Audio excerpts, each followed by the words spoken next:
అన్య మతాన్ని పాటించే వాళ్ళకు అక్కడ బోర్డు మెంబర్‌లుగా, ధర్మకర్తలుగా వివిధ ప్లేసుల్లో అక్కడ పెట్టి ఒక హిందూ మత దేవాలయంలో అన్య మతస్థులకు అక్కడ అవకాశం కల్పించడం మూలంగా హిందూ మతం ఏ విధంగా అపహాస్యం పాలైందో మనందరికీ తెలుసు.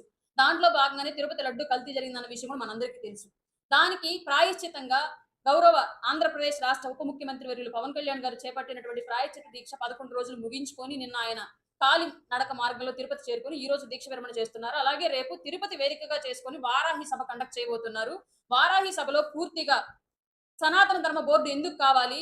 మన జీవితాల్లో భారతదేశంలో పుట్టిన ప్రతి ఒక్కళ్ళ జీవితాల్లో ఉదయం నిద్ర లేసిన దగ్గర నుంచి చేసేటువంటి సూర్య నమస్కారాల దగ్గర నుంచి సాయంత్రం పడుకోబోయే ముందు పఠించే నారాయణ మంత్రం వరకు కూడా మన జీవితం ఎలాగ ప్రకృతితో ముడిపడి ఉంది, సనాతన ధర్మాన్ని ఎంత పరిరక్షించుకోవాలి మనం, దానికోసం ఒక ముస్లిమ్స్‌కి ఎలాగ ఒక బోర్డ్ ఉంటదో, క్రైస్తవులకి ఎలాగ ఒక ట్రస్ట్‌లు ఉంటాయో, అలాగే హిందూ ధర్మానికి కూడా ఒక సనాతన ట్రస్ట్ అనేది కావాలి అని చెప్పేసి పెద్ద ఎత్తున ఆయన గొంతును వినిపించి ప్రపంచం మొత్తం మీద ఉన్నటువంటి హిందువులు కూడా భారతదేశం వైపు